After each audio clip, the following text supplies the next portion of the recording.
জন্য মক্কা শরীফকে ভালোবাসা আল্লাহর ভালোবাসাকে আরো বাড়িয়ে দেয়। আল্লাহর জন্য মদিনা শরীফকে ভালোবাসা আল্লাহর ভালোবাসাকে আরো বাড়িয়ে দেয়। আল্লাহর জন্য মসজিদকে ভালোবাসা আল্লাহর ভালোবাসাকে আরো বাড়িয়ে দেয়। আল্লাহর জন্য মাদ্রাসাকে ভালোবাসা আল্লাহর ভালোবাসাকে আরো বাড়িয়ে দেয়। আল্লাহর জন্য আল্লাহর বন্ধুদেরকে ভালোবাসা আল্লাহর ভালোবাসাকে আরো বাড়িয়ে দেয়। লেকিন আল্লাহর সাথে যদি কাউকে ভালোবাসে, এটা আল্লাহর ভালোবাসাকে চিরতরে শেষ করে তাকে মুশরিক আর কাফের বানিয়ে দেয়। কি হয়? স্বামীর সাথে ভালোবাসা আর স্বামীর জন্য কি বলেন? আমরাও খাজা মহিউদ্দিন আজমিরিকে ভালোবাসি, আল্লাহর কসম জুনায়েদ বাগদাদীকে ভালোবাসি, আল্লাহর কসম মহিউদ্দিন আজমিরিকে ভালোবাসি, আল্লাহর কসম আব্দুল কাদের জিলানী রাহিমাহুল্লাহকে ভালোবাসি।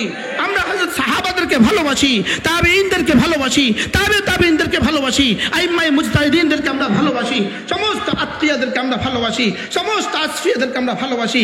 এই ভালোবাসা আল্লাহর জন্য ভালোবাসা। তো কেন আল্লাহ ওয়ালাদেরকে ভালোবাসি? তাদের ছোঁয়ায় গেলে আল্লাহ পাওয়া যায়, এজন্য তাদেরকে ভালোবাসি। তাদের কাছে গেলে আল্লাহর ভালোবাসা আসে।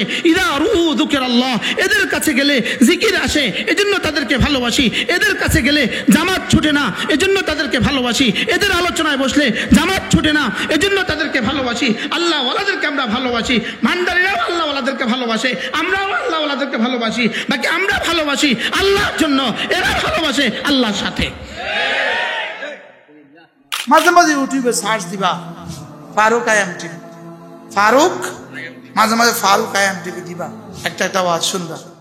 5ই শাওয়াল 1446 হিজরি, মাদ্রাসায় আশরাফিয়া দারুল উলুম কুমিল্লা, কোটবাড়ি রোড, কুমিল্লা কর্তৃক আয়োজিত আজকে শান রাসূল সাল্লাল্লাহু তাআলা আলাইহি ওয়াসাল্লাম সম্মেলনের শ্রদ্ধেয় সভাপতি আলহাজ হযরত মাওলানা নুরুল হক সাহেব দামাত বারাকাতুল আলিয়া, অত্র মাহফিলের সম্মানিত আয়োজক, সম্মানিত আহ্বায়ক, অত্র মাদ্রাসার সম্মানিত মুহতামিম হযরত মাওলানা মুফতি শামসুল ইসলাম জিলানী দামাত বারাকাতুহুম, উপস্থিত হযরত উলামায়ে কিরাম, শ্রদ্ধেয় মুরব্বিয়ান আযম, আমার যুবক ভাইয়েরা, পর্দার আলের মা ও বোনেরা, আল্লাহ তাআলার অগণিত অসংখ্য প্রশংসা, যিনি দয়া করে মেহেরবানি করে আমাকে আর আপনাকে কোরআনে কারীমের নিসবতে, দাওয়াত ও তাবলীগের নিসবতে, জিক্র ও ফিক্রের নিসবতে একত্রিত হয়ে কোরআনে কারীম থেকে কিছু কথা বলার শোনার তৌফিক দান করেছেন। এজন্য বলি আলহামদুলিল্লাহ। আসরের পর থেকে কথা হয়েছে, মাগরিবের পর থেকে কথা হয়েছে। ইনশাআল্লাহ আজকের মাহফিলের প্রধান অতিথি তরজমানে আহলে সুন্নাহ ওয়াল জামাআহ, নমুনায়ে আকাবির দাওবন্দ আল্লামা নুরুল ইসলাম ওলিপুরি দামাত বারাকাতুহুম, ইনশাআল্লাহ তিনি এশার নামাজের এশার পরেই তিনি উঠবেন ইনশাআল্লাহ। কাছে এসে গেছেন। হযরত এশার আজান পর্যন্ত অল্প সময় আপনাদের সামনে আমি 2-4টা কথা আরজ করব ইনশাআল্লাহ। মেরে ভাইও, রব্বে করিম আমাদেরকে দুনিয়াতে পাঠিয়েছেন আলাম ইউখলাকু আবাথা, আলাম ইউখলাকু আবাথা, রব আমাদেরকে অনর্থক বানান নাই। আলাম ইউতরাকু সুদান, রব আমাদেরকে বেফায়দা ছেড়ে দেন নাই, অনর্থক ছেড়ে দেন নাই। রব্বে করিম আমাদেরকে এক উদ্দেশ্যে বানিয়েছেন। রব্বে করিম আমাদেরকে এক আজিম উদ্দেশ্যে বানিয়েছেন। সেই আজিম উদ্দেশ্য হলো রব আমাদেরকে বানিয়েছেন শুধুই তাকে ভালোবাসার জন্য। বলেন, রব আমাকে কেন বানিয়েছেন? বলেন, শুধুই আমি তাকে ভালোবাসবো, এজন্যই রব আমাকে বানিয়েছেন। বলবেন এটা কিসের তরজমা? ওমা খালাকতুল জিন্না ওয়াল ইনসা ইল্লা লিয়াবুদুন, রব্বে করিম আমাকে তার ইবাদতের জন্যই বানিয়েছেন। আর ইবাদত কাকে বলে? হুয়াল খুদু বিল হুব, মহাব্বতের সাথে মাথা নত করা, এটাকেই ইবাদত বলে। মহাব্বতের সাথে মাথা নত করা, এটাকেই কি বলে? বলেন, ইবাদত। ইবাদত এটাকেই বলে। চোখ বানিয়েছেন তো দেখার জন্য, কান বানিয়েছেন তো শোনার জন্য, দিমাগ বানিয়েছেন তো ভাবার জন্য, দিল বানিয়েছেন তো ভালোবাসার জন্য। প্রশ্ন, কাকে ভালোবাসার জন্য? আল্লাহ তাআলাকে ভালোবাসার জন্য। পৃথিবীর কোনো মাখলুককে আল্লাহ তাআলা ভালোবাসার যোগ্যতাই দেন নাই। কোনো মাখলুককে আল্লাহ তাআলা ভালোবাসার যোগ্যতাই দেন নাই। আল্লাহ তাআলা ভালোবাসার যোগ্যতা শুধু মানুষকে দিয়েছেন। আল্লাহ তাআলাকে ভালোবাসার যোগ্যতা আল্লাহ তাআলা কোনো মানুষকে দেন নাই, এটা শুধুই মুমিনিনকে দিয়েছেন। মানুষকে দিয়েছেন ভালোবাসার যোগ্যতা, আল্লাহ তাআলা আল্লাহকে ভালোবাসার যোগ্যতা আল্লাহ তাআলা শুধু মানুষকেই দিয়েছেন। মূলত ভালোবাসাকে ঘিরেই, ভালোবাসার জন্যই কায়নাত সৃষ্টি। 7 আসমান বানিয়েছেন আল্লাহ তাআলা শুধুই ভালোবাসায়, 7 জমিন বানিয়েছেন আল্লাহ তাআলা শুধুই ভালোবাসায়, এই ফুল আর ফল বানিয়েছেন আল্লাহ তাআলা শুধুই ভালোবাসায়। কাকে ভালোবেসে আল্লাহ তাআলা বানিয়েছেন? শুধুই মুমিনিনকে ভালোবেসে আল্লাহ তাআলা বানিয়েছেন। আর মুমিনিনকে কেন বানিয়েছেন? মুমিনিনকে বানিয়েছেন শুধুই আল্লাহকে ভালোবাসার জন্য। বলেন মুমিনকে কেন বানিয়েছেন? বলেন আল্লাহকে ভালোবাসার জন্য। আমার ঈমান ভালোবাসার মুজাহারা, ভালোবাসা প্রকাশের এক বাক্য। কালেমায়ে তয়্যিবা ভালোবাসা প্রকাশের বাক্য। আমার নামাজ ভালোবাসা প্রকাশের এক কর্ম। আমার সিয়াম ভালোবাসা প্রকাশের এক পরিত্যাজ্য বিষয়, পরিত্যাগের বিষয়। আমার রোজা ভালোবাসা ত্যাগের জন্য, ভালোবাসা প্রকাশের জন্য খাবার পরিত্যাগ করা। আমার যাকাত ভালোবাসা প্রকাশের জন্য মাল দিয়ে দেওয়া। আমার হজ ভালোবাসা প্রকাশের জন্য আল্লাহ তাআলার চতুর্দিকে ঘোরা। বলেন শুধুই ভালোবাসা প্রকাশ। বলেন শুধুই কি? এই জন্য মানুষকে আল্লাহ তাআলা ভালোবাসার যোগ্যতা দিয়েছেন। আমার পীর ও মুর্শিদ হযরত মাওলানা সুলতান আহমদ নানুপুরি রহমতুল্লাহ আলাইহি, আমার হযরত এই কথা সব সময় বলতেন, ভালোবাসাকে নফি করিও না, ভালোবাসার গতি ঠিক করে দাও। সুবহানাল্লাহ। বলেন কি বলতেন? বলেন মানুষ ভালোবাসবে, এটা স্বাভাবিক। মানুষ ভালোবাসবে, এটা স্বাভাবিক। ভালোবাসার জন্যই তাকে বানিয়েছে, সে ভালোবাসবে, এটা স্বাভাবিক কথা। ভালোবাসার জন্যই তাকে বানিয়েছে। লেকিন এই ভালোবাসার গতি ঠিক করে দাও। এই ভালোবাসা লা ইলাহা ইল্লাল্লাহ মালিকের সাথে এই ভালোবাসা জুড়ে দাও। আরশের মালিকের সাথে ভালোবাসা জুড়ে দাও। বানানে ওয়ালার সাথে ভালোবাসা জুড়ে দাও। হাইয়ার কাইয়ুমের সাথে ভালোবাসা জুড়ে দাও। আহাদের সাথে ভালোবাসা জুড়ে দাও। সামাদের সাথে ভালোবাসা জুড়ে দাও। লাম ইয়ালিদের সাথে ভালোবাসা জুড়ে দাও। ওয়ালাম ইউলাদের সাথে ভালোবাসা জুড়ে দাও। ওয়ালাম ইয়াকুল লাহু কুফুয়ান আহাদের সাথে ভালোবাসা জুড়ে দাও। ভালোবাসা জুড়ে দাও। রব্বিল ফালাকের সাথে ভালোবাসা জুড়ে দাও। রব্বিন নাসের সাথে ভালোবাসা জুড়ে দাও। ইলাহিন নাসের সাথে ভালোবাসা জুড়ে দাও। মালিকিন নাসের সাথে ভালোবাসা জুড়ে দাও। আর রহমানের সাথে ভালোবাসা জুড়ে দাও। রাহিমের সাথে ভালোবাসা জুড়ে দাও। মালিক ইয়াউমিদ্দিনের সাথে ভালোবাসা জুড়ে দাও।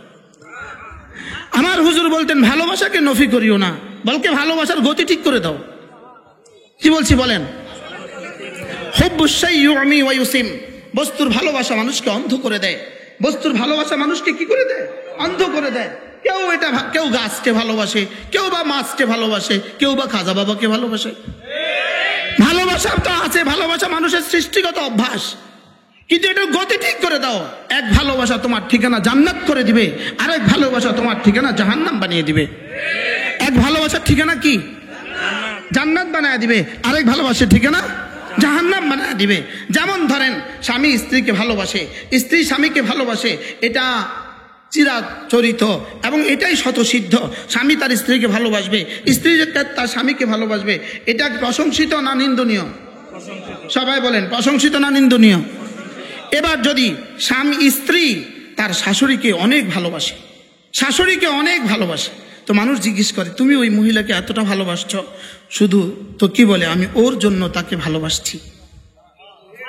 বলেন কার জন্য কাকে ভালোবাসছে? বলেন ওর জন্য, মানে আমার স্বামীর জন্য আমি শাশুড়িকে এতটা ভালোবাসছি। এটা এবার বলুন তো দেখি, এই ভালোবাসা প্রশংসিত না নিন্দনীয়? কেন? এটা এই ভালোবাসা কার জন্য? এটা ভালোবাসা স্বামীর জন্য। আচ্ছা, এবার স্বামীর বাবাকেও সে প্রচন্ড ভালোবাসে।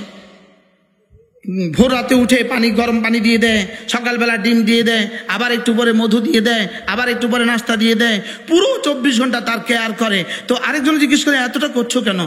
কি বলে? ওর জন্য। ওর বাবা যে, বলেন না ওর জন্য, বলেন না ওর কি লাগে? আচ্ছা, এবার স্বামীর আরেকটা ছোট বোন আছে, 6 বছরের একটা বোন আছে, ওকেও সে অনেক যত্ন করে, অনেক যত্ন করে। এবার সবাই জিজ্ঞেস করে ওকে তুমি এত ভালোবাসছো কেন? ওর জন্য। ওকে ভালোবাসলে ও খুশি হবে। তাহলে এই ভালোবাসাটা কি বলেন? প্রশংসিত না নিন্দনীয়? এই ভালোবাসা স্বামীর ভালোবাসা বাড়াবে না কমাবে? কেন? স্বামীর জন্য ভালোবাসা, স্বামীর ভালোবাসা বাড়ায়। স্বামীর জন্য ভালোবাসা, স্বামীর ভালোবাসা কি করে বলেন? বাড়ায়। এবার তার একটা দেবর আছে, 25 বছর বয়স, চাচাতো দেবর, পাশের ঘরে থাকে। ও মাঝে মাঝে চুপে চুপে ওর জন্য দুধ পাঠায়, মাঝে মাঝে চুপে চুপে ওর জন্য শরবত পাঠায়, মাঝে মাঝে চুপে চুপে ওর জন্য আচার পাঠায়, চকলেট পাঠায়। এবার স্বামীর কাছে এই নিউজ আসছে, এখন স্বামীর কাছে খুব ভাল লাগে। বুঝেন নাই কথা?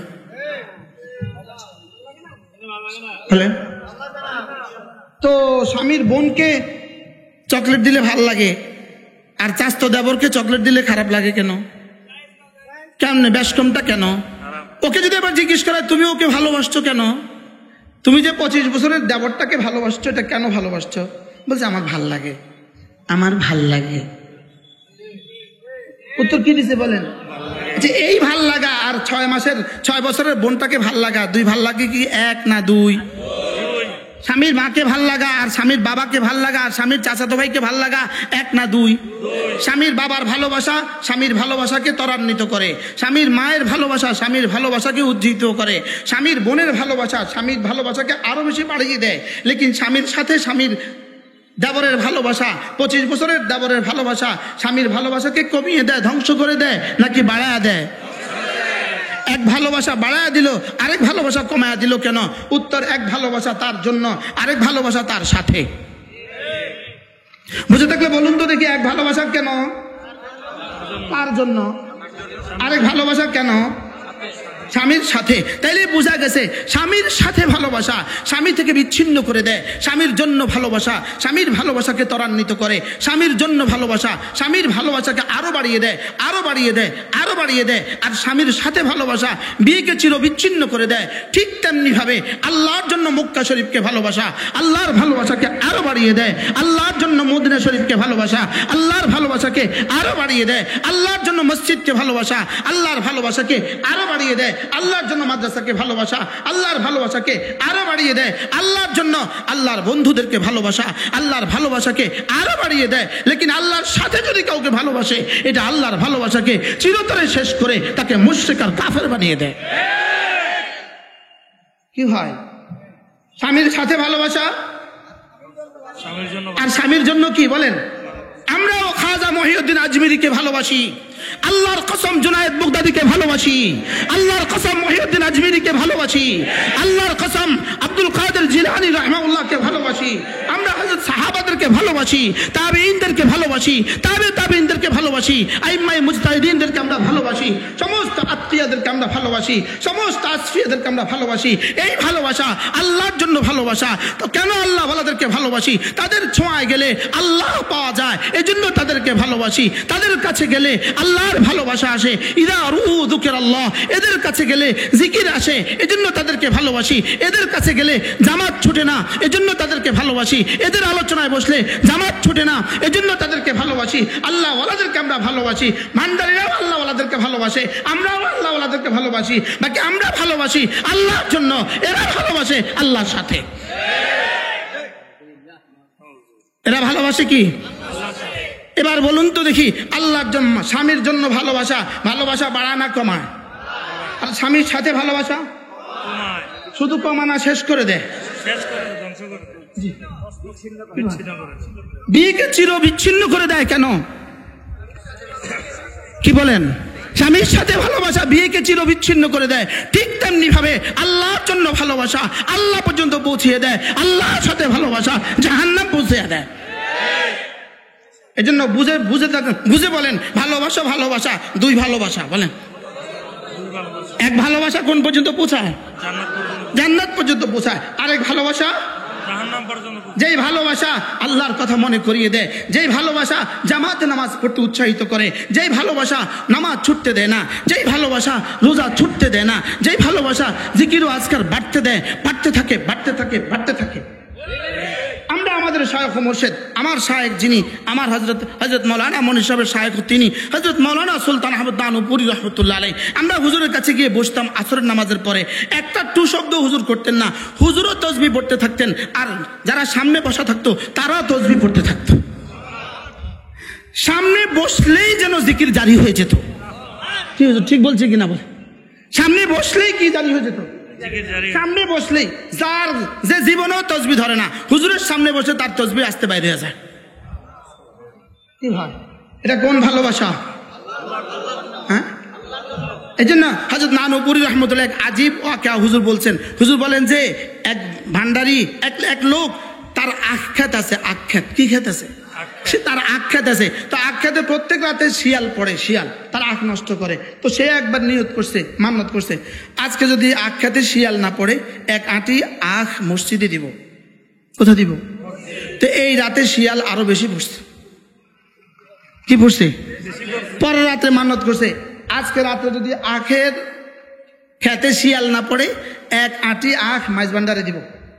এবার শিয়াল একটাও পড়ে নাই। কি করবেন? সুবহানাল্লাহ করবেন না নাউজুবিল্লাহ করবেন? হুঁশ নাই, প্যাঁচ লাগে গেছে। বলে মসজিদে দিবে বলছে, আর কি হয়েছে? এবার মাজারে দিবে বলছে, আর কি হয়েছে? তো এবার হুজুরের কাছে আসছে। হুজুর বিষয়টা বুঝলাম না, মসজিদে দিবে বলছে, আর কি আছে? শিয়াল আরো বেশি পড়ছে। তো হুজুরে বলতেছে, বাঁধুত সিলেট চিটাগং একটা কথা, চিটাগং একটা কথা, বাঁধুত দূর মসজিদে যখন দিছে, তখন এটা এই পরিমাণ পবিত্র আর এই পরিমাণ হালাল হয়েছে, শিয়ালে বলে আজকে আরো বেশি খাবো। আর মাজারে যখন দিছে, সঙ্গে সঙ্গে শিয়ালে কয় এটা এই পরিমাণ নাপাক হয়েছে, আমিও খাইতাম না, তোরাও খাচ্ছ। কি ভাই? শিয়ালে কয় না, এই হারাম, আমিও খাইতাম না। হুজুর রহমতুল্লাহ সব সময় কথা বলতেন, হুজুর প্রায় কথা বলতেন। হুজুর বলতেন যে মসজিদে গিয়া চাইলেও আল্লাহ দেয়, মাজারে গিয়া চাইলেও আল্লাহ দেয়, দেয় আল্লাহ দেয়। মসজিদে গিয়া চাইলেও আল্লাহ দেয়, মাজারে গিয়া চাইলেও আল্লাহ দেয়। কারণ মাজার ওয়ালার দেওয়ার কোনো ক্ষমতা নাই। দেওয়ার কোনো ক্ষমতা, কি বলেন? দেওয়ার কোনো ক্ষমতা পৃথিবীর কারো দেওয়ার কোনো ক্ষমতা নাই। মাজার ওয়ালারও দেওয়ার কোনো ক্ষমতা নাই, জিন্দা পীরেরও দেওয়ার কোনো ক্ষমতা নাই, মুর্দা পীরেরও দেওয়ার কোনো ক্ষমতা নাই। মুস্তাঈদ আর মুস্তাআন, মুস্তাআন শুধুই আল্লাহ, মুস্তাআন শুধুই আল্লাহ, না মাবুদ হাকিকি শুধুই আল্লাহ, মাসজুদ শুধুই আল্লাহ, সেজদার উপযুক্ত শুধুই আল্লাহ, ইবাদতের উপযুক্ত শুধুই আল্লাহ, ইস্তিআনাতের উপযুক্ত শুধুই আল্লাহ, চাওয়ার উপযুক্ত শুধুই আল্লাহ। আল্লাহর কাছে যখন চাইলো, তো সঙ্গে সঙ্গে এটা এতটা পাক হয়ে গেল, শিয়ালকে এত পাক, আমি খাইতাম না কেন? কি ভাই, তাইলে কি? হুজুর বলতেন মসজিদে গিয়ে চাইলেও আল্লাহ দেয়, মাজারে গিয়ে চাইলেও আল্লাহ দেয়। বাকি পার্থক্য হলো একটা শিরিক, একটা ঈমান। বলেন, একটা শিরিক, একটা কি? ঈমান। একটা শিরিক, একটা ঈমান। এজন্য আল্লাহর ওলিদের সাথে আমাদের কোনো দুশ্মনী নাই। আল্লাহর ওলিদের সাথে দুশ্মনী রাখার কোনো সুযোগ নাই। আল্লাহর ওলিদের সাথে কোনো মুমিন দুশ্মনী রাখতে পারে না। আল্লাহর বন্ধুর সাথে কোনো মুমিন দুশ্মনী রাখতে পারে না। আল্লাহ তাআলা বন্ধুদের সাথে কোনো মুমিন দুশ্মনী রাখতে পারে না। পারে? কোনো মুমিন দুশ্মনী রাখতে পারে? হ্যাঁ, আল্লাহর ওলিদের নামে যারা ফান্ডামি করে, তাদের সাথে কোনো মুমিন দোস্তি রাখতে পারে না। আর ওলিদের নামে যারা কি করে বলেন, তাদের সাথে কোনো দোস্তির কি নাই বলেন, তাদের সাথে কোনো দোস্তির সুযোগ নাই, তাদের সাথে কোনো দোস্তির সুযোগ নাই। এ আমাদের কোটবাড়ি একজন বিখ্যাত মানুষ আছে, কোটবাড়ি, হয়তো ইনি মাঠে থাকতেও পারেন, ইনি জীবিত আছেন। ইনি চট্টগ্রামে চাকরি করতেন, বড় পোস্টে ইনি চাকরি করতেন। তো ওনার কিছু কলিগরা একবার ওনাকে চিটং নিয়ে গেছে, খাগড়াছড়ি নিয়ে গেছে, এক পীরের কাছে নিয়ে গেছে রমজানের দিনের বেলায়। তো রমজানের দিনের বেলায় নেওয়ার পরে দেখে যে পিসাব ক্যাবলা কাবা ভাত খায়। দিনের বেলা কি খায়? দিনের বেলা ভাত খায়। তো উনি ঢুকার পরে, উনি তো ওনার সরকারি গাড়ি নিয়ে গেছে, ওনার সাথে বাহিনী আছে, উনি এক বাহিনীর চিটংয়ের চিফ ছিলেন তখন। তো উনি যখন ওখানে গেলেন, তো ওই হচ্চকিত হইয়া বলতেছে, বাজি আর তোমার ভাত খা, আমার সাথে ভাত খাও। বলছে, বাজি রমজানের দিনের বেলা কেমনে ভাত খাইতাম? রমজানের দিনের বেলা ভাত খাবো কিভাবে? আর আইলে আবার রোজা রাখুন পারেন না। আপনি কি বলেন? এরাও কি পীর? এরাও পীর হইতে পারে? আচ্ছা, যে পীর নামাজ পড়ে না, ওই পীরকে আপনি খাজা বাবা বলবেন? আর ওই পীরের সমালোচনা করলে এটা কাফের হয়ে গেছে গা। কি ভাই, কি হয়? তাহলে খাজা বাবা, আমার হযরত মাওলানা মুতালিব সালেহ নিজে বলেন। আচ্ছা, খাজা মহিউদ্দিন আজমিরি রাহমাহুল্লাহ তাআলা, মূলত খাজা শব্দের অর্থ কি? খাজা শব্দের অর্থ জনাব। খাজা শব্দের অর্থ কি বলেন? উর্দু ফার্সি ভাষায় শব্দে খাজা শব্দের অর্থ কি বলেন? জনাব। তো তার নাম ছিল মহিউদ্দিন আজমিরি রাহমাহুল্লাহ তাআলা রাহমাতান ওয়াসিআ। শেষে তার নামের সাথে আমরা যুক্ত করেছি সম্মানজনক শব্দ কি? জনাব। জনাবের ফার্সি উর্দু কি বলেন? খাজা। আচ্ছা, তিনি কোথায় আছেন? তো তিনি 88-তে আসলেন কবে? আমি এই শব্দটাই বলেছি, আমি শুধু এটাই বলেছি। খাজা মহিউদ্দিন আজমিরি তিনি তো আছেন আজমিরে, তিনি তো আছেন আজমিরে। তার বুজুর্গিতে আমাদের কোনো সন্দেহ নাই, তার বুজুর্গিতে আমাদের কোনো সন্দেহ নাই, তার কামালাতে আমাদের কোনো সন্দেহ নাই, তার দ্বারা লক্ষ মানুষ মুসলমান হয়েছে এতেও আমাদের কোনো সন্দেহ নাই। লেকিন তার নামে সিন্নি রান্না করা, তার নামে চান্দাবাজি করা, তার নামে ধুট্টমি করা, তার নামে গাঞ্জা পরিবেশন করা, তার নামে ল্যাংটা হওয়া, তার নামে গামছা গায়ে দেওয়া, তার নামে চুল রাখা, তার নামে জট রাখা, তার নামে হাজারো ভণ্ডামি এদেশে আছে না নাই?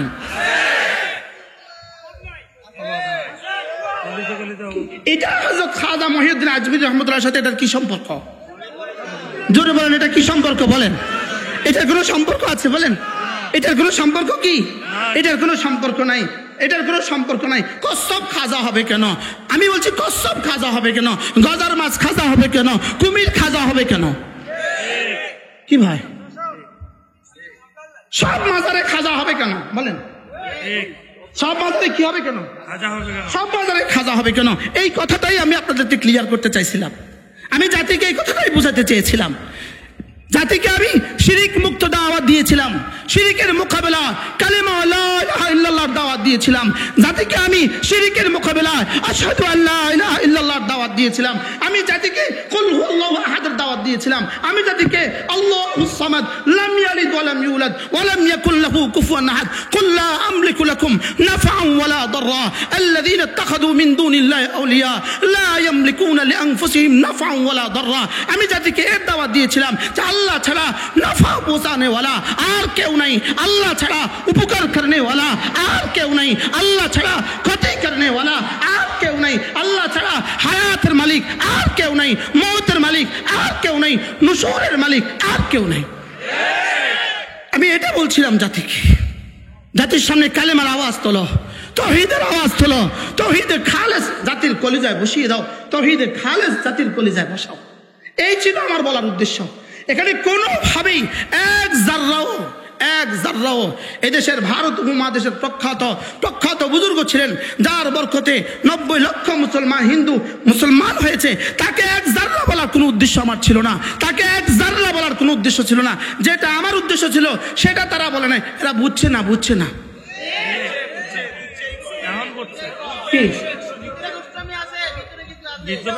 এরা না বুঝা বলছে মাফ। এরা কি বলছে বলছেন কি ভাই?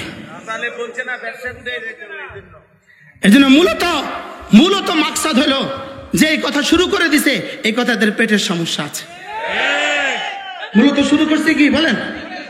এই জন্য লা ইলাহা ইল্লাল্লাহ, লা ইলাহা ইল্লাল্লাহ, লা ইলাহা ইল্লাল্লাহ, লা ইলাহা ইল্লাল্লাহ, লা ইলাহা ইল্লাল্লাহু মুহাম্মাদুর রাসূলুল্লাহ।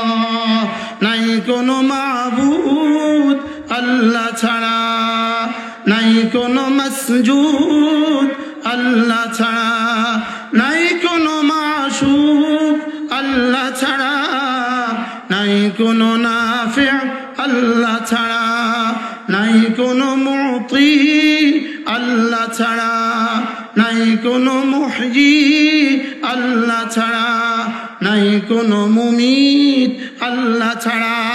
লার তলোয়ার দিয়া সব গায়রুল্লাহ কেটে ফেলো, লার তলোয়ার দিয়া সব গায়রুল্লাহ কি করো? সব গায়রুল্লাহ কেটে ফেলো, লার তলোয়ার দিয়া সব গায়রুল্লাহ কেটে ফেলো। শিরিক মুক্ত ঈমানের উপর আজম করো দোস্ত।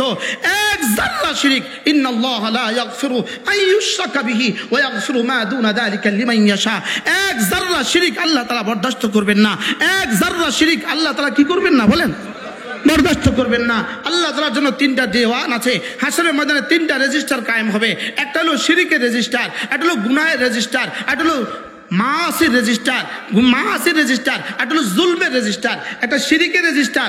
এদিকে লা ইয়ানজুরু ইলাইহা শাইআ, আল্লাহ তাআলা শিরিকের রেজিস্টারের দিকে একবারও তাকাবেন না, শিরিকের রেজিস্টারের দিকে। এটাকে সোজা জাহান্নামে ফেলে দিবেন। এই জন্য শিরিকের রেজিস্টার আল্লাহ এক জাররাও ছাড় দিবেন না। 2 নাম্বার গুনাহের রেজিস্টার, গুনাহের রেজিস্টার ইনশাআল্লাহ লা ইয়াবাউ বিহা শাইআ, আল্লাহ তাআলা এদিকে একবারও নজর দিবেন না। এটাকে বলবেন সাফ, যাও মাফ। আর কি শুনছেন বলেন, কি শুনছেন? গুনাহের রেজিস্টার কি বলবেন বলেন? আরে যাও মাফ। গুনাহের রেজিস্টার কি বলবেন? কেন মনে মনে মনে কষ্ট লেগে গেছে? তো গুনাহের রেজিস্টারওয়ালা, শিরকের রেজিস্টারওয়ালা আছে বর্তমান পৃথিবীর 600 কোটি মানুষ। শিরকের রেজিস্টারওয়ালা আছে 600 কোটি মানুষ, গুনাহের রেজিস্টারওয়ালা আছে 200 কোটি মানুষ। তো 600 কোটি মানুষকে জাহান্নাম তো নিশ্চিত, আর হয়েছে কয়শো কোটি? তো 200 কোটি মানুষকে যদি জান্নাত না দেয় তো ওয়াসআত রাহমাতি আলা কুল্লি শাই কেমনে হলো? ইন্না রাহমাতি ওয়াসআত কুল্লি শাই কেমনে হলো? বুঝতে পারেন না? আরে গুনাহের রেজিস্টারওয়ালা 200 কোটি মানুষকে মাফ করে দিয়া শিরকের রেজিস্টারওয়ালাদের জান্নাতও আমাদেরকে দিয়ে দিবে। এই জন্য ওয়ালিমান খাফা মাকাম রাব্বিহি জান্নাতান, এই জন্য আমাদেরকে জান্নাত দিবে দুইটা করে। উলাইকা লাহুম জান্নাতুন তাজরি মিন তাহতিহাল আনহার, এই জন্য আমাদের এক একজনের জন্য তিনটা করে জান্নাত দিবে। শুধু তিনটা নি দিত, আরো বেশি দিবে। কেন? আরো না আছে, লিকুল্লি বানি আদম জান্নাতুন ওয়া নার, প্রত্যেক বনি আদমের একটা জান্নাত আছে, একটা নার আছে। প্রত্যেক বনি আদমের একটা জান্নাত আছে, একটা জাহান্নাম আছে। তো সমস্ত মুশরিকের কি জাহান্নাম কি আজ ঠিকানা নির্ধারিত। তো তাদের জান্নাতগুলো কারে দিবে? সেগুলো তো আমার দিবে। এই জন্য আল্লাহ ইনশাআল্লাহ গুনাহগারকে ধরবেনই না। আলহামদুলিল্লাহ বলে না? আপনাদের কাছে ভালো লাগে না এই শব্দ শুনতে? করাচি হযরত আল্লাহ রাহমাতুল্লাহ বড় সুন্দর করে এটার উদাহরণ দিয়েছেন। হযরত বলেন যে গুনাহের মেসাল কেমন? গুনাহের মেসাল হলো পায়খানার ট্যাঙ্কি। গুনাহের মেসাল কি? পায়খানার ট্যাঙ্কি। তো পায়খানার ট্যাঙ্কি সারা বাংলাদেশের সবগুলো পায়খানা যদি একসাথে বঙ্গোপসাগরে ছেড়ে দেওয়া হয়, বঙ্গোপসাগর কি বলবে? তার কিছু হয়েছে? আমার কিছু হয় নাই। থাকলে আরো দাও, ভারতেরটাও ঢাইলা দাও, পাকিস্তানেরটাও ঢাইলা দাও, আমার কোনো অসুবিধা হবে না, আমি পাকেই থাকবো। তো আল্লাহ তাআলার রহমত কি ভারত মহাসাগর থেকে বেশি না কম? হ্যাঁ, কি হয়? আরো মজার খবর আছে। বান্দাকে আল্লাহ মাঝে মাঝে গুনাহ নিজে ইচ্ছা করে করায়। সুবহানাল্লাহ কোন? মাঝে মাঝে নিজে ইচ্ছা করে গুনাহ করায়। মাঝে ওরে ইচ্ছা করে গুনাহ না করে তো আমি মাফটা কারে করবো? সুবহানাল্লাহ বলেন না? এজন্য হাদিসে কুদসি, লাউ লাম তুসুনি লাখালাকতু খালকান আখার, যদি তোমরা না আমার নাফরমানি নাই করো, লাখালাকতু খালকান আখার, আমি আরেক দল বানাবো। আল্লাযীনা ইয়াসুনানি, যারা গুনাহ করবে, সুম্মা ইস্তাগফিরুনানি, এরপর আমার কাছে ইস্তিগফার করবে, লাগাফারতু লাহুম, আমি তাদেরকে মাফ করে দিব। বলেন আল্লাহ তাআলা গাফির, আল্লাহ তাআলা গফুর, আল্লাহ তাআলা গফফার। বলেন গাফির, গফুর, গফফার। তো কোন ফেরেশতাকে আল্লাহ মাফ করবেন না।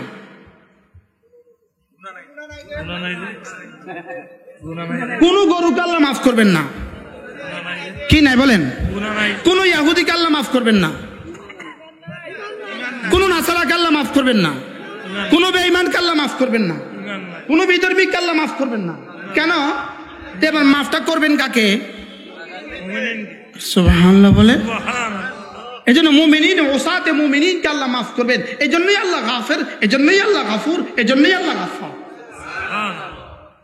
করাচি হযরত আল্লাহ রাহমাতুল্লাহ বলতেন, তাইলে কি আমি ইচ্ছা করে এখন গুনাহ করব? না। কি ভাই, ইচ্ছা করে কি তাহলে এখন গুনাহ করব? আল্লাহ তো আমাকে মাফ করে দিবেন, তাহলে আমি এখন ইচ্ছা করে গুনাহ করব? হযরত রাহমাতুল্লাহ বলতেন যে তোমার একজন বন্ধু আছে, সে বার্ন ইউনিটের প্রধান, ঢাকার পিজি হসপিটালের পোড়া বিভাগের প্রধান, বিভাগীয় প্রধান। এখন তিনি একটা মলম লাগায় দিলে পোড়া ভালো হয়ে যায়। এই জন্য কি তুমি কি বলে এই আঙ্গুল একটু পুড়ে দেখবা? এত বড় বন্ধুর উপর ভরসা করে আঙ্গুল পুড়ে দেখো না কেন? পোড়ার কষ্টটাই তো আলাদা। হযরত বলেন যে আল্লাহর উপর ভরসা করে তো গুনাহ করো না কেন? বলে গুনার কষ্টটাই তো আলাদা। গুনাহ করার সময় যে কষ্টটা আছে এটাই তো আলাদা কষ্ট। কি ভাই, এই জন্য বন্ধুর উপর ভরসা করে যেমন আঙ্গুল পোড়ানো যায় না, বন্ধুর উপরে ভরসা করে যেমন আঙ্গুল ভাঙ্গা যায় না, ঠিক তেমনি ভাবে গাফির আর গফুর আর গফফার, রবের উপরে ভরসা করে আর গুনাহও করা যায় না। বলুন এইগুলো কেন বলেছে? বলে যেন ও গুনাহ নাই করে। সুবহানাল্লাহ। তাহলে বাহরহাল শিরকের রেজিস্টার আল্লাহ কি করবেন না বলেন? এই জন্য শয়তান মুমিনিনদেরকে কৌশলে শিরকের সাথে লাগায়া দেয়। কিসের সাথে লাগায় দেয়? শিরিকের সাথে লাগায় দেয়। আল্লাহ আমাদেরকে শিরিক মুক্ত ঈমান নসিব করেন। সকলে বলেন আমিন। আল্লাহ আমাদের সকলকে শিরিক মুক্ত ঈমান নসিব করেন। আমাদের জীবন যেন হয় শিরিক মুক্ত। ইনশাআল্লাহ জীবন হবে শিরিক মুক্ত, জীবন হবে বেদাত মুক্ত, জীবন হবে গুনাহ মুক্ত। দুনিয়া হবে হায়াত তয়্যিবা, আখিরাত হবে জান্নাত। দুনিয়া হবে কি? হায়াতে তয়্যিবা। এই জন্য মাগরিবের নামাজের পরে আর ফজরের নামাজের পরে কোনো মানুষ যদি সূরা ইখলাস পড়ে 3 বার, সূরা ফালাক পড়ে 3 বার, সূরা নাস পড়ে 3 বার, এই 3টা সূরা যদি কোনো মুসলমান ফজরের পরে 3 বার, মাগরিবের পরে 3 বার আর 3 বার 3 বার 3 বার 9 বার পড়ে, আল্লাহ রাসূল বলেন তাকফিকা মিন কুল্লি শাই, যাও আমি কথা দিলাম আল্লাহ তাআলা তোমার জন্য যথেষ্ট। এই 3টা সূরা আজীব সূরা। প্রথম সূরাটা সূরা ইখলাস। প্রথম সূরাটা কি? সূরা ইখলাস। বলে এটা তাওহীদে খালেসের সূরা। এটা দ্বারা তুমি শিরিক আর কুফরি থেকে বেঁচে গেলে। এটা দ্বারা কি থেকে বেঁচে গেলে? এটা দ্বারা শিরিক আর কুফরি থেকে বেঁচে গেলে। সূরা ফালাকের দ্বারা তুমি দুনিয়ার সমস্ত ক্ষতি থেকে বেঁচে গেলে। আর সূরা নাস দ্বারা তুমি নফসের সমস্ত ক্ষতি থেকে বেঁচে গেলে। তাহলে কয়টা সূরা পেলাম আমরা? বলেন কি কি? সূরা ইখলাস, সূরা ফালাক, সূরা নাস। ফজরের পরে কয়বার? সূরা ইখলাস কয়বার? 3 বার। ফজর জোহরের পরে, মাগরিবের পরে 3 বার 3 বার 3 বার, ফজরের পরে 3 বার 3 বার 3 বার, জোহরে একবার একবার একবার, আসরে একবার একবার একবার, এশায় একবার একবার একবার, ঘুমাবার সময় একবার একবার একবার। আল্লামা ইবনে কাইয়িমিল জাওজিয়্যা আলাইহির রাহমা তিনি লিখছেন এই 3টা সূরা একজন মুসলমানের জীবনের জন্য কতটা জরুরি। তিনি বলেন এই 3 সূরা একজন মুসলমানের নিঃশ্বাসের চেয়ে বেশি জরুরি। শুধু শিরিক থেকে বাঁচাবার জন্য, কুফরি থেকে বাঁচাবার জন্য। কুল হুয়াল্লাহু আহাদ। না না, এখানে আর কেউ নাই, শুধুই আল্লাহ। আল্লামা তাকি উসমানী দামাত বারাকাতুম তিনি বলেন যে এর পরবর্তী শব্দ আল্লাহুস সামাদ। বলেন আল্লাহুস সামাদ। তিনি বলেন যে সামাদের তরজমা কি? তিনি বলেন যে পৃথিবীর কোনো ভাষায় সামাদের তরজমা করা সম্ভব নয়। পৃথিবীর কোনো ভাষায় সামাদের তরজমা করা কি নয়? বলে এই শব্দের তরজমা দুনিয়াতে নাই। এই শব্দের তরজমা দুনিয়াতে নাই। আমরা স্বাভাবিকভাবে তরজমা কি করি জানেন? আমাদের বইতে কি আছে? আমাদের বাংলা ভাষায় কি আছে? মুখাপেক্ষীহীন। তিনি অমুখাপেক্ষী। তিনি কি? আম্মা লাগছে, এদের ছেলে মেয়ে লাগছে, এদের বিয়ে বাচ্চা লাগছে, এরা বুড়ো হয়েছে। তো আল্লাহ তাআলা বলেন আমি আস-সামাদ। তাহলে পারলে খাজা বাবার সাথে আস-সামাদ চিপকায়া দাও না।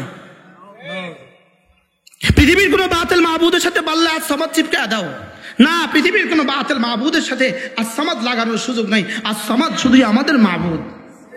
আস-সামাদ শুধু কে বলেন? শুধু আমাদের মাহবুদ আস-সামাদ। আমাদের মাহবুদ শুধু লাম ইয়ালিদ, আমাদের মাহবুদ শুধু ওয়ালাম ইউলাদ, আমাদের মাহবুদ শুধু ওয়ালাম ইয়াকুন লাহু কুফুয়ান আহাদ। আমাদের মাহবুদের মতো আর কোনো মাহবুদ নাই। আমাদের মাহবুদের মতো কেউ নেই।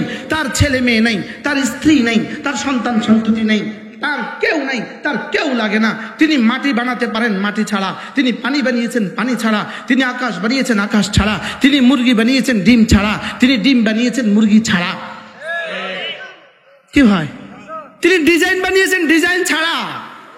সুবহানাল্লাহ বলেন না। একই ফরমা, একই মায়ের পেট, একই মায়ের পেট, 4 ভাই বোন, প্রত্যেকের চেহারা আলাদা আলাদা কেন? প্রত্যেকের কদকামত আলাদা আলাদা কেন? প্রত্যেকের বডি আলাদা আলাদা কেন? প্রত্যেকের রং আলাদা আলাদা কেন? ফরমা তো এক। বলে ফরমা দেখছো তুমি এক, বানানেওয়ালা কিন্তু বানানেওয়ালা একজন। এই জন্য ফরমা এক হওয়া সত্ত্বেও চেহারা আলাদা আলাদা। সুবহানাল্লাহ বলবেন না? এটা তার আলাদা, এটা তার আলাদা, শুধু এটা শুধুই তার আলাদা। না না, সারা দুনিয়ার সমস্ত খাজা বাবা একসাথে সূর্য পশ্চিম দিক থেকে উঠাবার কোনো সুযোগ নেই। সারা দুনিয়ার সমস্ত খাজা বাবা একসাথে সূর্য পূব দিক থেকে উঠানোর ঠেকানোর কোনো সুযোগ নেই। সারা দুনিয়ার সমস্ত খাজা বাবা একসাথে আসমান থেকে বৃষ্টি দেওয়ার সুযোগ নেই। সারা পৃথিবীর সমস্ত খাজা বাবা একসাথে জমিন থেকে ফসল উঠাবার সুযোগ নেই। এটা শুধুই লা ইলাহা ইল্লাল্লাহ। এটা ছিল আমার বক্তব্য। তা আমার বক্তব্যের মোকাবেলায় যদি তুমি মুবাহাসা করতে আসো, তুমি যেন লা ইলাহা ইল্লাল্লাহর সাথেই মুনাজারা করতে আসলা। কি ভাই? লা ইলাহা ইল্লাল্লাহর সাথে কি করতে আসলা? মুনাজারা করতে আসলা। সারা দুনিয়ার সমস্ত বাবা একসাথে মিলিত হয়ে মায়ের পেটের সন্তানকে ছেলে বানাবার সুযোগ নেই, সব একসাথে মিলে মেয়ে বানাবার সুযোগ নেই, সব একসাথে মিলে সুন্দর বানাবার সুযোগ নেই, সব একসাথে মিলে কালো বানাবার সুযোগ নেই, সব একসাথে মিলে মুরগিকে মোরগ বানাবার সুযোগ নেই, সব একসাথে মিলে মোরগকে মুরগি বানাবার সুযোগ নেই। এটাই ছিল আমার বক্তব্য। এটা ছিল কি বলেন? এটা ছিল আমার বক্তব্য। এটা ছিল আমার বক্তব্য। এটাই ছিল আমার বক্তব্য। তাআলাউ ইলা কালিমাতিন সাওয়াইন বাইনানা ওয়া বাইনাকুম ফিরে আসো কালিমার দিকে, ফিরে আসো, ফিরে আসো কালিমার দিকে, ফিরে আসো, ফিরে আসো কোরআনে কারিমের দিকে, ফিরে আসো, ফিরে আসো তাওহীদে খালেসের দিকে, ফিরে আসো। তাওহীদে খালেস যদি নিয়ে কবরে যেতে পারি তো ইনশাআল্লাহ জান্নাত নিশ্চিত। মান মাতা ওয়া লাম ইউশরিক বিল্লাহ, রব্বে করিম মেরাজ রাতে তার হাবিবকে শুনিয়েছেন মান মাতা ওয়া লাম ইউশরিক বিল্লাহ, শিরিক ছাড়া যে কবরে আসবে, যাও কথা দিলাম আমি তাকে জাহান্নাম দিব না, এটা আমার সিদ্ধান্ত। কি হয় তাহলে আমরা শিরিক মুক্ত ঈমান, বলেন কি বলছি বলেন, কি মুক্ত ঈমান বলেন, শিরিক মুক্ত ঈমান। সারা দুনিয়ার সব বাবাগুলো একসাথে মিলাইলে, সারা দুনিয়ার সব বাবাগুলো একসাথে মিলাইলে কালকে সূর্য পশ্চিম দিক থেকে উঠাতে পারবে? সূর্য পশ্চিম দিকে উঠাবার দায়িত্ব কার? এটা হলো আমার বক্তব্য। লা ইয়ামলিকুনা লাকুম নাফআন ওয়ালা দাররা ওয়ালা ইয়ামলিকুনা লিআনফুসিহিম নাফআন ওয়ালা দাররা ওয়ালা হায়াতা ওয়ালা মাউতা ওয়ালা নুশুরা, কেউ কিছু পারে না করবে ওয়ালা জাত, শুধুই আল্লাহ। শুধুই কি বলেন? আল্লাহ তাআলা মেহেরবানি করে আমাদেরকে তাওহীদে খালেস নসিব করেন। এজন্য নিয়ত করেন প্রতিদিন কমপক্ষে 100 বার এই কালিমাটা পড়বো, লা ইলাহা ইল্লাল্লাহ ওয়াহদাহু লা শারীকা লাহু লাহুল মুলকু ওয়া লাহুল হামদু ওয়া হুয়া আলা কুল্লি শাইইন কাদির। লা ইলাহা ইল্লাল্লাহ ওয়াহদাহু লা শারীকা লাহু লাহুল মুলকু ওয়া লাহুল হামদু ওয়া হুয়া আলা কুল্লি শাইইন কাদির। এটা এমন এক কালিমা যেটা তাওহীদের কলা ক্ষমা করে দেয়, শিরিকের কলা ক্ষমা করে দেয়, শিরিককে মূল উৎপাটন করে দেয়। এটা যেন তাওহীদের সর্বশ্রেষ্ঠ কালিমা। রাসূল করিম সাল্লাল্লাহু তাআলা আলাইহি ওয়াসাল্লাম ইরশাদ করেন, খায়রু মা কুলতু আনা ওয়ান নাবিয়্যুনা মিন ক্বাবলি আশিয়াতা ইয়াউমি আরাফা। খায়রু মা কুলতু আনা ওয়ান নাবিয়্যুনা মিন ক্বাবলি আশিয়াতা ইয়াউমি আরাফা। আমি এবং আমার পূর্ববর্তী সমস্ত নবীরা আরাফার ময়দানে বিকেল বেলা যে কালেমাগুলো পড়তাম, এটা হলো তোর মধ্যে সর্বশ্রেষ্ঠ কালেমা। একজন মানুষের জীবনের সবচেয়ে দামি দিন কোনটা? আরাফার দিন। আরাফার দিনের সবচেয়ে দামি সময় কোনটা? কি ভাই বলেন? কাল্লা সায়ালামুন, কোন? সুম্মা কাল্লা সায়ালামুন। বক্তৃতা দেয়, ওখানে 3টা শয়তান জমা হয়েছে। ওখানে 3টা শয়তান কি হয়েছে? ক্যান্টনমেন্টের ইয়ান্দি কোন 3টা শয়তান জমা হয়েছে। নাউজুবিল্লাহ বলেন। ক্যান্টনমেন্টের ইয়ান্দি কোন বলে 3টা শয়তান জমা হয়েছে। আল্লাহ আমাদের সকলকে বুঝ দান করেন। আল্লাহ তাআলা আমাদের এই মাহফিলকে কবুল করেন। আল্লামা নুরুল ইসলাম ওলিপুরি দামাত বারাকাতুহুম ইনশাআল্লাহ হযরতে আজকে বয়ান করবেন ইনশাআল্লাহ। এশার নামাজের আজান হবে, আজানের পরে ইনশাআল্লাহ জামাত হবে। এরপরে ইনশাআল্লাহ হযরত মাওলানা আনিসুর রহমান আশরাফি রহমত দামাত বারাকাতুহুম সে বাকিটা ওয়াজাহাত করবে। এরপরে আল্লামা নুরুল ইসলাম ওলিপুরি দামাত বারাকাতুহুম কথা বলবেন। মজা হবে ইনশাআল্লাহ। ইনশাআল্লাহ বলেন, মজা হবে ইনশাআল্লাহ। আল্লাহ আমাদের সকলকে তৌফিক দান করেন। তাহলে আজকের আলোচনা কিসের উপর হয়েছে? তাওহীদে, আবার বলেন তাওহীদে খালেস। আল্লাহ তাআলা আমাদের সকলকে তাওহীদে খালেস নসিব করে সোজা শিরক মুক্ত হয়ে সোজা জান্নাতে যাওয়ার তৌফিক দান করেন। ফারুক আয়াম টিভি। ফারুক আয়াম টিভি হক্কানি ওলামাদের আগামীর পথ চলা।